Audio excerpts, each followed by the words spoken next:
Buenas tardes. En primer lugar, agradecer a AstraZeneca, al doctor Zeikia, su invitación para estar aquí. Y bueno, para mí es un auténtico placer el poder estar dando esta charla de síndrome coronario agudo sin elevación del ST.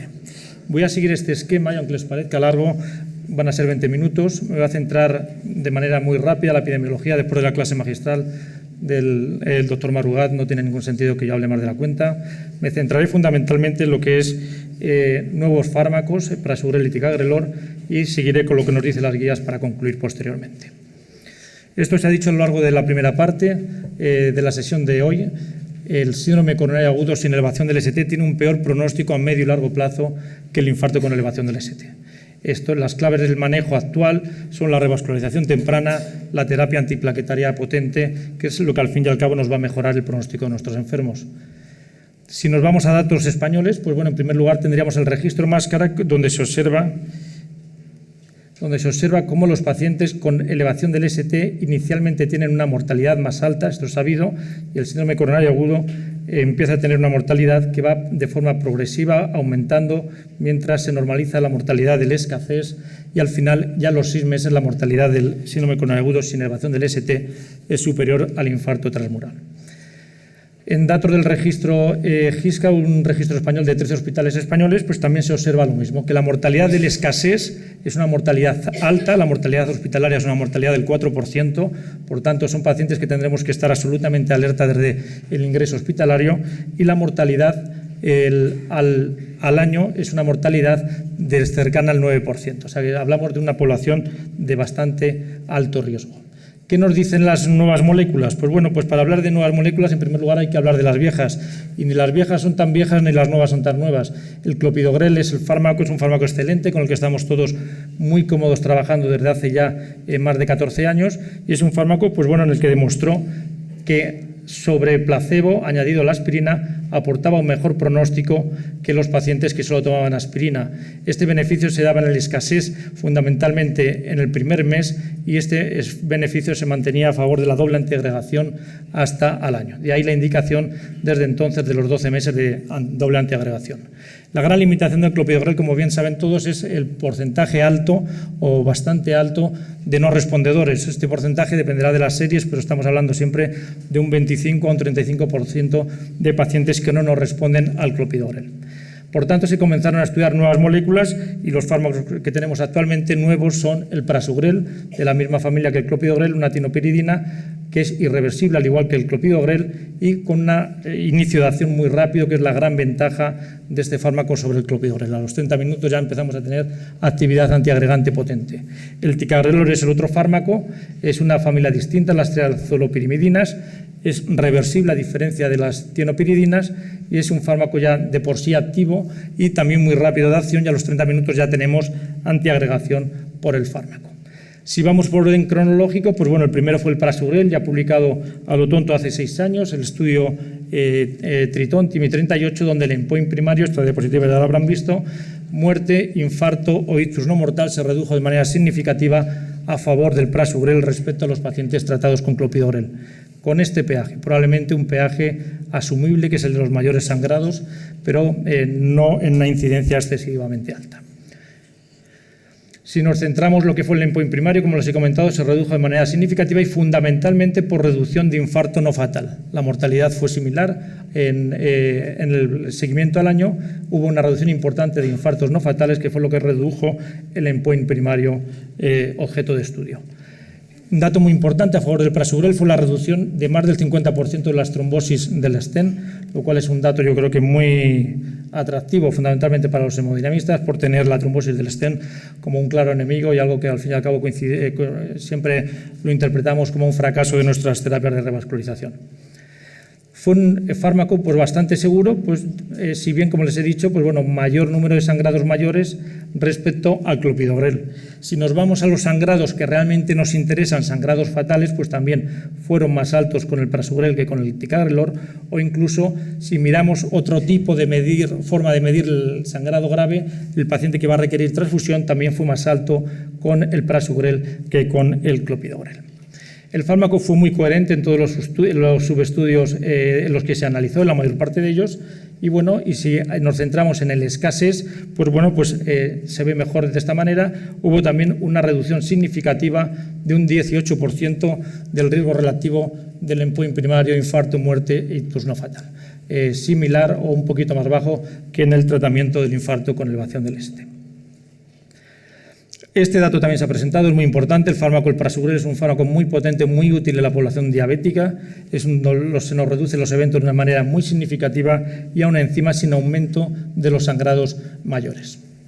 El segundo fármaco es el ticagrelor, más reciente. Esta diapositiva también les suena. Donde el objetivo primario, el mismo que se estudió en el Timi-Triton 38, pues se redujo también de manera significativa a favor del nuevo fármaco, el ticagrelor, respecto al clopidogrel, que era la molécula de estudio. Y los objetivos secundarios de eficacia, pues bueno, efectivamente ya se ha comentado, fue muy llamativo y muy agradable ver que un fármaco después de muchísimos años nos reducía la mortalidad cardiovascular, incluso la mortalidad de cualquier causa, que al fin y al cabo es el point más fuerte en el que podemos estudiar la cardiopatía isquémica. El fármaco, pues bueno, en principio los objetivos primarios mostraban similares sangrados mayores, pero yo creo que donde tenemos que centrarnos es el objetivo que ellos definieron como secundarios, que son los sangrados no relacionados con la cirugía. Y aquí observamos pues, que el ticagrelor también sangra un poquito más que el clopidogrel, que probablemente sea asumible, pero esto hay que saberlo. Este realmente es el paciente que si yo doy de alta a casa con ticagrelor, sin haberle operado, que al fin y al cabo van a ser la mayor parte de los enfermos, tengo que saber que efectivamente me va a sangrar un poquito más que el clopidogrel. Yo creo que esta parte es muy importante, el subestudio del plato no invasivo en el síndrome coronario agudo. El estudio Triton fue dirigido el prasugrel a escasez exclusivamente en pacientes revascularizados con stent. En el plato se hizo una aproximación mucho más amplia a lo que es realmente el manejo real del paciente con cardiopatía isquémica. No todo es stent en la cardiopatía isquémica. 5.000 enfermos fueron a manejo conservador de los 18.000, es decir, casi una tercera parte se optó por no mandar directamente a cateterismo. Y yo creo que esto es un poquito la realidad. Si yo preguntara en la sala cuántos pacientes mandamos a angioplastia, cuántos acaban con stent, probablemente yo creo que la mayoría de la gente diría que prácticamente el 80 al 90% lo revascularizamos. Y la realidad no es esa, la realidad hay que medirla, y para eso pues bueno, les muestro datos del Descartes o datos del registro GISCA, donde con síndrome coronario agudo sin elevación del ST, los pacientes que acaban en cateterismo pues puede rondar en torno al 60%. Seguro que ahora somos más invasivos si cabe, seguro que estaremos a lo mejor en un 70%, pero no son todos los enfermos. Y si dividimos y si analizamos los datos en función del tipo de hospital, no es lo mismo estar en un hospital central con hemodinámica, que es muy fácil, si mi paciente tiene un dolor, bajarlo a una sala de hemodinámica, donde seremos más invasivos, obviamente, que estar en un hospital comarcal, donde si el enfermo tiene dolor, tengo que contactar con un servicio central, derivar a ese enfermo con todo lo que eso implica. Lógicamente, tanto el manejo conservador como el invasivo, la aproximación por lo menos es igual de válida en ambos subgrupos. Y bueno, la realidad es que cuando medimos los pacientes de hospitales con cateterismo, el 70% van a cateterismo y se revascularizan casi la mitad de los enfermos.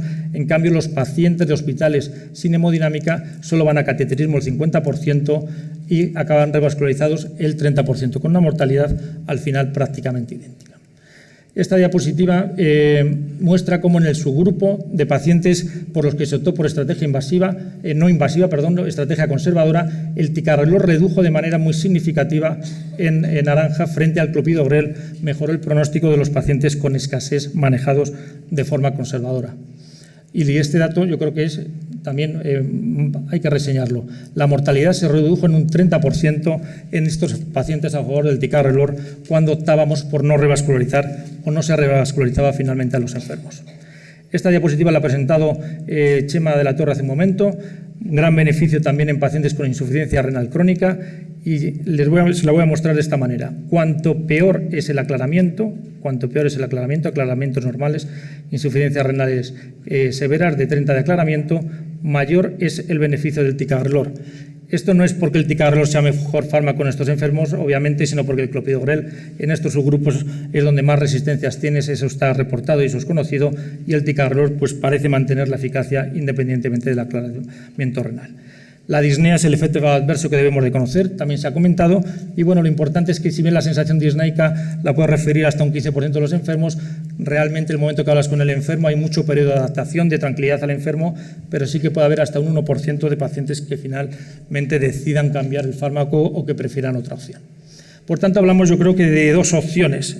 Claramente, un fármaco dirigido al escasez revascularizado con stent, que es el prasugrel. Si yo quiero indicar prasugrel en una escasez, tiene que tener puesto un stent, si no hay ninguna indicación. Y un fármaco quizás más global en el manejo actual, real, del síndrome coronario agudo, que cubriría diferentes aproximaciones. Por tanto, suponiendo que fuéramos invasivos, sabiendo que muchos enfermos no van a CATE, pero realmente el escasez de alto riesgo, de moderado riesgo, sí que no será el 60%, sino será casi el 90%, el 95% el que acabe en cateterismo. Pues bueno, pues el paciente, en primer lugar, tenemos que saber que no va a ser el cateterismo de forma inmediata, pues lo normal es que se hagan entre 1, 2, 3 días de retraso desde el paciente que ingresa. El escasez de altísimo riesgo, pues yo creo que al fin y al cabo lo manejamos exactamente igual que la angioplastia primaria o nosotros por lo menos, y lo hacemos de forma inmediata, pero si un paciente que por ejemplo haya ingresado a ir por la tarde en Alicante con troponinas, que lo vea hoy el cardiólogo, que le pida hoy el cateterismo, lo normal es que se haga el lunes, salvo pues o que estemos ociosos por la tarde o que realmente haya mucha presión del clínico porque no le gusta o porque el enfermo tenga mucho riesgo. Por tanto, este es el baremo en el que se mueven todos los registros de 1 a 5 días y después las opciones que vamos a tener son estas. De los que van a CATE, el 60% aproximadamente van a acabar con stent, un 30% son arterias pequeñas, arterias abiertas, oclusiones pequeñas, enfermedad difusa que acaba en tratamiento médico, una tercera parte, y un 10%, yo creo que menos en España, en torno a un 5%, que acaba en cirugía, pero que también existen.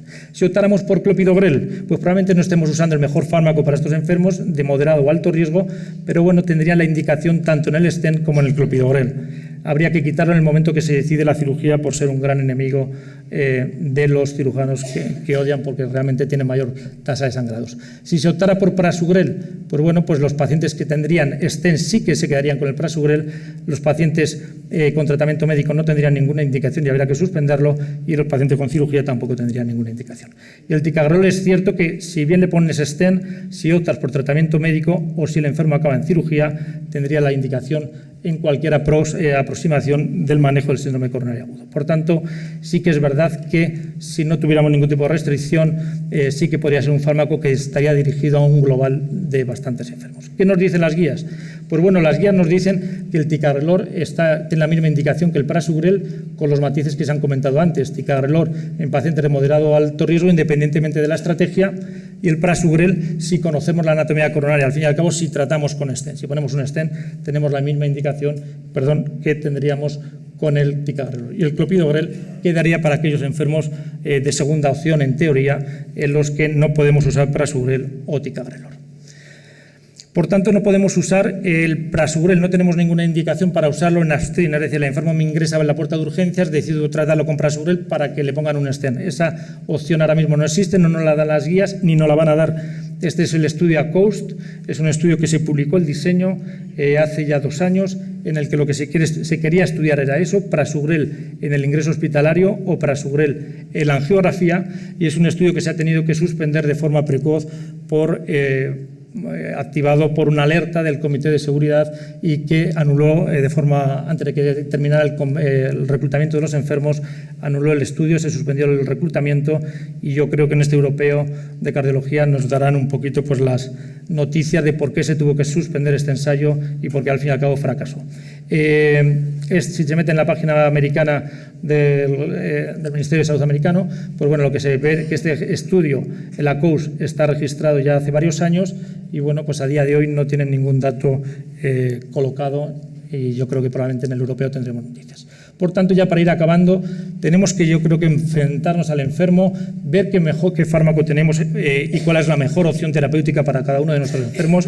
El prasugrel es un fármaco absolutamente válido y absolutamente eficaz para los pacientes con escasez que revascularizamos con stent. En la población diabética yo creo que hay que posicionarlo de una manera importante porque los resultados realmente son muy atractivos y yo creo que tiene que ser una indicación a pensar siempre. El ticagrelor es cierto que tiene una indicación mucho más amplia en el escasez, independientemente de la estrategia, conservadora, invasiva, que acabe con fármacos, con stent, sin stent. Pensemos en él también en la insuficiencia renal crónica, datos muy atractivos, incluso en la cirugía, que no he podido comentar ya por falta de tiempo. Por tanto, también hay que pensar en las contraindicaciones. ¿Cuándo no debemos de usar estos fármacos? Son mejores que lo que teníamos, pero bueno, el prasugrel no lo debemos de usar en ancianos, en gente de poco peso o en pacientes con antecedentes de ictus. El ticagrelor no lo debemos usar en asmáticos, en pacientes con bradicardia asintomática, no debemos de usar ninguno, está contraindicado en hemorragia, antecedentes con hemorragia intracraneal o pacientes con hepatopatía grave.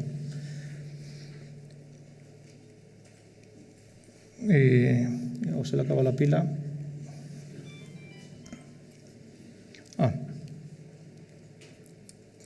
Debemos de tener también precauciones, pues bueno, ya para ir acabando, ya penúltima diapositiva, yo creo que se le acaba la pila esta.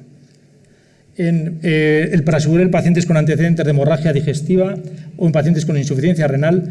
El ticagrelor en EPOC severos no parece un fármaco, yo creo que debemos de tener mucha precaución y probablemente no usarlo, o en pacientes con hiperuricemia y daño renal, porque vamos a poder aumentar el daño renal. Ninguno de estos fármacos debemos de pensar de forma electiva si están anticoagulados en pacientes con anticoagulación o pacientes que tomen antiinflamatorios de forma importante.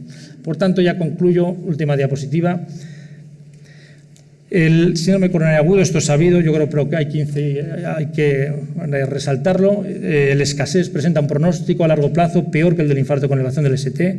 El manejo invasivo precoz y la terapia intensiva antiplaquetaria son las claves de que hayamos podido mejorar el pronóstico de todos estos enfermos.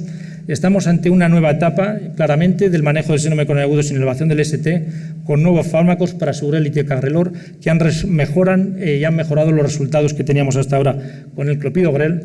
Y bueno, pues saber que el ticagrelor probablemente sea el único fármaco que nos va a permitir tratar todo el espectro de pacientes con escasez desde el ingreso sin necesidad en ningún momento de suspensión ni de switch a ningún otro fármaco, salvo contraindicaciones o complicaciones derivadas del fármaco. Era todo esto y ya está. Muchísimas gracias por su atención.